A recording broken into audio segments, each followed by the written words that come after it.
ক্রিকেটাররাও এখন নেতা না, মানে না খেলার আলটিমেটাম, তোরা খেলিস না ভাই, না তোরা খেলিস না, জোর করে খেললে সেটা তো জোরি হয়ে যাবে।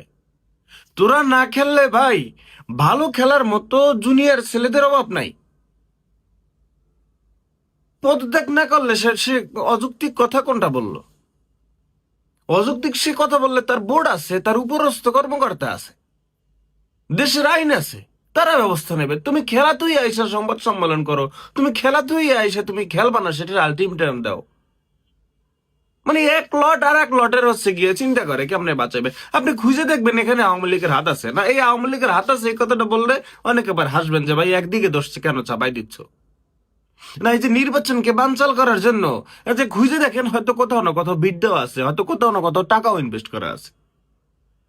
না সেই খোঁজার তো টাইম নেই, কারণ নির্বাচন যতই বানচাল করুক, বানচাল করার চেষ্টা করুক হোক না কেন, নির্বাচন কখনো বানচাল হবে না। না এই এই নির্বাচন, এই পক্ষে বিপক্ষে আলোচনা সমালোচনা এগুলো নিয়ে টোটালি আর কথা বলার কোনো মন মানসিকতা তৈরি আর হয় না, টোটালি ভাল লাগে না। কিন্তু এই মনে করেন মেইল, এই কমেন্টে, এই মেসেজে টুং টাং টাং কালি আসে ভাই, এই ব্যাপারটা নিয়ে একটু কথা বলেন, এই ব্যাপারটা চাপে মেরে মনে করেন কথা বলতেছি। বিবৃতি কি? যে একজন বোর্ড প্রেসিডেন্ট, একজন বোর্ড পরিচালক তার দায়িত্বের জায়গা থেকে এভাবে কথা বলা উচিত না। সে যদি আগামী খেলার আগে পদত্যাগ না করে তাহলে আমরা সকল ধরনের খেলা থেকে বিরত থাকবো। ভাই সকল মানে তোমরা কারা? মানে তোমার সাথে কয়জন আছে? এই বাংলাদেশ কারো কারো মন গড়া কথায় চলবে না। এই বাংলাদেশ চলবে জনগণের মাইন্ডে। জনগণ যেটা বলবে, জনগণ যেটাকে সাপোর্ট করবে, এই দেশের জন্য যেটা ভালো হবে সেইভাবে। তোমরা খেলো না, না তোমরা খেলো না, না এই দেশে দালালি করার সুযোগ নাই ভাইয়া। পাশের দেশের পা চাটবে, আওয়ামী লীগের পা চাটবে, সেটাকে এই দেশের মানুষ সাপোর্ট করবে, চুইবে, সেই সুযোগ এখন আর নাই। সেই সুযোগ তুমি দলে খেললো না ভাইয়া, তুমি দলে খেললো না। এমনিতেই তো আমাদের ক্রিকেটের লস আর লস আর লস। মানুষের ভ্যাট ট্যাক্স দিয়ে মনে করেন যে এদেরকে লাখ লাখ টাকা দেয়, এদের এদের বেতন ভাতা সুবিধা সব বন্ধ করে দেওয়া উচিত একদম টানা। মনে করেন 5 বছর কোনো খেলা নাই, যা ঘরোয়া খালি এমনি যাই ভাড়া খেলবি। এরা এদের যে কোম্পানিগুলো এদেরকে স্পন্সর করে, ওই কোম্পানিকে বাংলাদেশের জনগণ বয়কটের ডাক দেওয়া উচিত। কিসের জন্য এদেরকে স্পন্সর করে? এদের পিছনে লাখ লাখ কোটি কোটি টাকা ইনভেস্ট করতেছে গভর্নমেন্ট, ক্রিকেট বোর্ড, বাংলাদেশের টাকা, বাংলাদেশের মানুষের টাকা। তারা এখন এসে আন্দোলন মিছিল মিটিং এ যুক্ত হইতে, নেতা হইতে আসছে। কে ভালো বললো খারাপ করলো সেটা বিচার বিচার করতে আসছে। না খেলা তুই ভাই খেলিস না, তুই ভাই খেলিস না, না তুই খেলিস না। এবং তোর সাথে ভাই যারা যারা আছে, সরি ফর তুই এই সিচুয়েশনে, আপনি তুমি বলার সিচুয়েশন নাই। যারা যারা আছে, যারা যারা খেলতে চায় না, খেলিস না তোরা ভাই। তোমাকে সে ভালো খেলা প্লেয়াররা ওই ইয়ের ভিতরে কি বলে আপনার, ওই যে কি বলে ক্রিকেট একাডেমি বা হচ্ছে না, এখন আবার বলবে যে তুই বালসাল বোঝস না, কথা বলছে আসছস কেন? ক্লাবের কথা বলতেছি, সেখানে ভালো ভালো প্লেয়ার আছে। তারা সুযোগ পাস, তারা সুযোগ পাক, তারা এসে খেলুক। একজন লর্ড বাবা আইসা মানে সেও না খেলার আলটিমেটাম দিতে আছে, আর একজন লর্ড বাবার পক্ষ নিয়ে এই দেশে পাশের দেশের দালালি করার সুযোগ আছে। হ্যাঁ, পাশের দেশ একটা প্লেয়ারকে খেলাবে না, অপমান করছে। বাংলাদেশের মানুষ সব এক হয়ে গেছে যে আমরা বিশ্বকবি তাদের দেশে খেলবো না।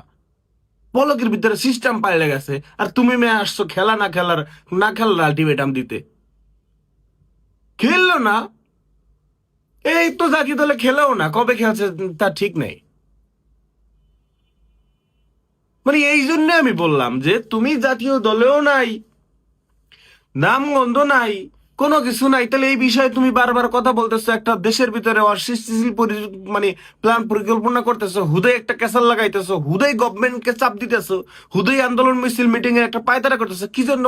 সামনে নির্বাচন, এই সরকারকে চাপে ফেলানোর জন্য, এই সরকারের প্রশাসনকে চাপে ফেলানোর জন্য, মানুষকে দুর্ভোগে ফেলানোর জন্য। এই জন্য আমি প্রথমে শুরুতে বলছি যাই দেখেন যেখানে হাত আছে। হাসতে তো পারেন, শুরুতে তো হয়তো হাসছেন, এই জন্য বললাম যে হাত আছে। মানে শালার চিন্তা করা যায় ভাই, এই ক্রিকেট বাংলাদেশে একদম টোটালি বন্ধ করে দেয়। 5-6 বছর এরা হুদেই খেলুক, এমনি খেলুক। না হুদে গেলুক, এবং কোম্পানি যেগুলো স্পন্সর করবে এগুলোরও বয়কটে ডাক দেওয়া হোক। এবার এরা এরা দেখি কি করে, দেখি এরা কেমনে চলে। মানে শরীরে এদের তেল হয়ে গেছে, দিন দিন সাহস বেড়ে যাইতেছে এদের। মানে একজন, মানে কেউ দালালি করবে, সেটাকে কোনো পরিচালক, কোনো একজন স্ট্রং ম্যান বা কেউ জেনারেল পার্সন যে যদি বলে যে সে দালালি করছে, তাকে যদি দালাল বলা হয়, মানে তার পদত্যাগ চাইতে আছে। সাহসটা কত বড় মনে করেন এই নতুন বাংলাদেশে, চিন্তা করেন। আমরা তো চাই খেলিস না, হুদয় আলটিমেটাম দিয়ে লাভ আছে? বা কমেন্ট গুলো পড়ো, মানুষের মনোভাব নেও।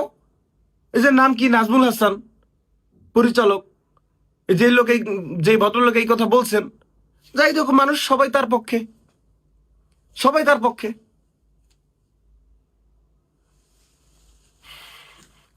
আর খেলিস না ভাই, খেলিস না, তোরা খেলিস না। তোরা যে কয়জন ভাই মানে জোট বাঁধছ, এই কয়জনে তোরা এমনিই খেলিস না। নতুনদেরকে ভাই তোরা জায়গা করে দে। মাসে মাসে বেতন দেবে, দেশকে কিছু দেবে না, হ্যাঁ করে আবেগ দিয়া, টাকা দিয়া, সময় দিয়া ভরপুর খালি হ্যাঁ দেও, খালি হ্যাঁ দেও। এরপরে এখন আইসে মনে করেন কেউ লিগেল কথা বললে তার আলটিমেটাম দিবে, বকচয়।